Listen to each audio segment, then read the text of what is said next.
when you are caring for an adult child with disabilities, or even as parents age and you're doing that, there are just so many ways that your time and your energy is torn. And so I think the least that you have to worry about should be, where are you getting this medical equipment? How many calls am I going to have to make? What's going to happen? It takes that one less thing that you have to really worry about and invest all that time in. And so that I find that to be real important with Jeanine, to have somebody who's aware of her needs that can help me. And when she went on a feeding tube, I had absolutely no idea what I was going to do, how you take care of it, or anything. And our provider here locally was able to really, spoon feed me through that whole process. And when we had issues, they were there to answer any questions we had. And if we had to have changes in equipment, they were, ready to do that, within a day's notice. Mm-hmm. So when you go outside the community, then you're having to make multiple phone calls. You really don't know the agent that you're working with. We do have a local rep in Dallas who we recently met, but he's in Dallas, and we have to set up an appointment for him to come out. And then whoever we're talking to is in Houston, and then their distribution center is somewhere else. So that gets to be a little crazy. So at this point, we're getting supplies, for her feeding tube from, not locally, and then the rest of her things here with the provider we've been using for the last several years. Mm-hmm. So, that certainly wasn't by choice. We would much prefer to deal with somebody locally who knows Jeanine personally and our family, and and can just make life a little easier. Mm-hmm. Because it's it gets pretty complex when there are some issues that come up. Jeanine has cerebral palsy, so basically, although her disability is not going to change in that the cerebral palsy is going to get worse, there are some other issues that we weren't aware of, the swallowing and this kind of thing. I had no idea that we were going to run into these problems, but we got to a place where Jeanine just couldn't get enough nutrition orally. She was having real difficulty swallowing, and basically her stomach pretty much shut down. And so we had the need for the feeding tube, and it was a very difficult decision to make as a parent, and even for Jeanine, and we had a lot of difficulties with it. And I think with the right provider, which is who we had, mm-hmm. She just made that transition for us so much easier. Because she had a family member with a disability who also had a feeding tube, so she was very aware of changes that we might have to do, modifications in speed for the pump and these kinds of things. So, so our local provider really became a wealth of information for us, and just made that whole transition for Jeanine, a lot easier. So we've come to really depend on her a lot.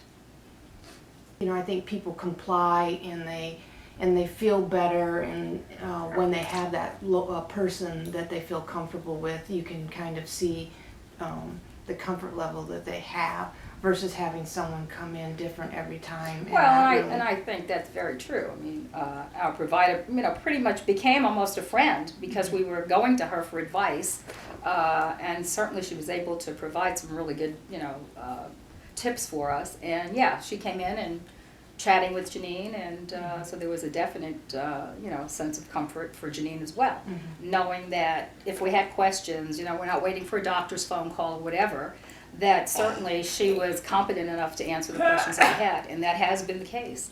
Mm-hmm. The first pump we got didn't really work. She recommended another one, said, I personally use this, go this way. It's an older, whatever model, doesn't have all the bells and whistles, but it's actually going to do the job better for you. And so that was, that made that much easier. Mm-hmm. And, okay. So for us, having to then switch providers, certainly not by choice, more or less by demand, is certainly nothing that we're happy about. Mm-hmm.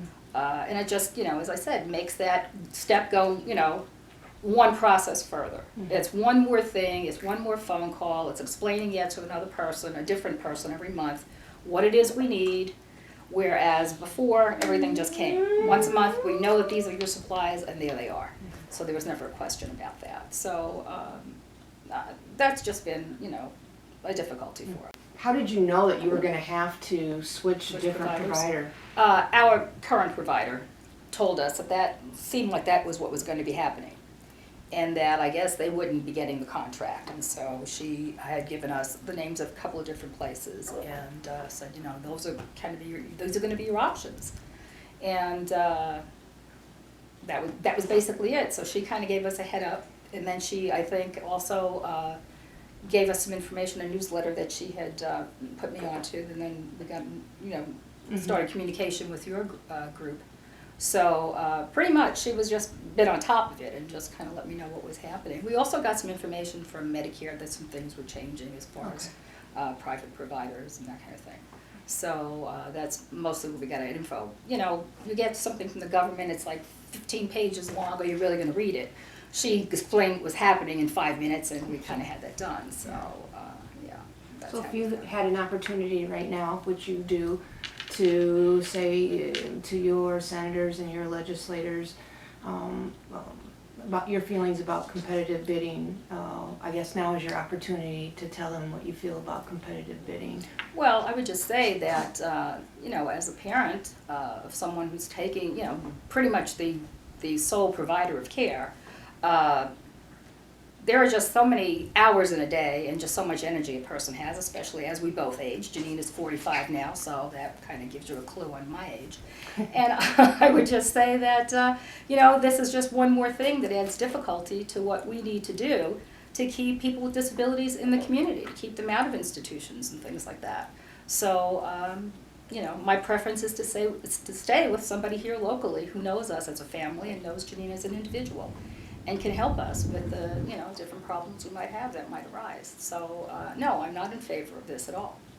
I would certainly like us to continue using the provider. The one we have here locally does provide some of our supplies, but she's not able to provide all of them. So, you know, it seems crazy to have to deal with two different companies, but it's not a choice that we have at this point. But I'd like for it to be a choice, certainly. Thank you. My name is Marion Arndt, and this is my daughter, Jeanine Stabile. And we've been living here in Texas about 13 years now.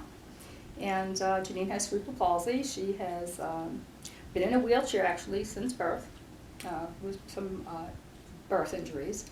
And Jeanine is currently attending classes over at one of the local community colleges, so she's out in the community. And, you know, as long as we can do that, you know, we're happy with that.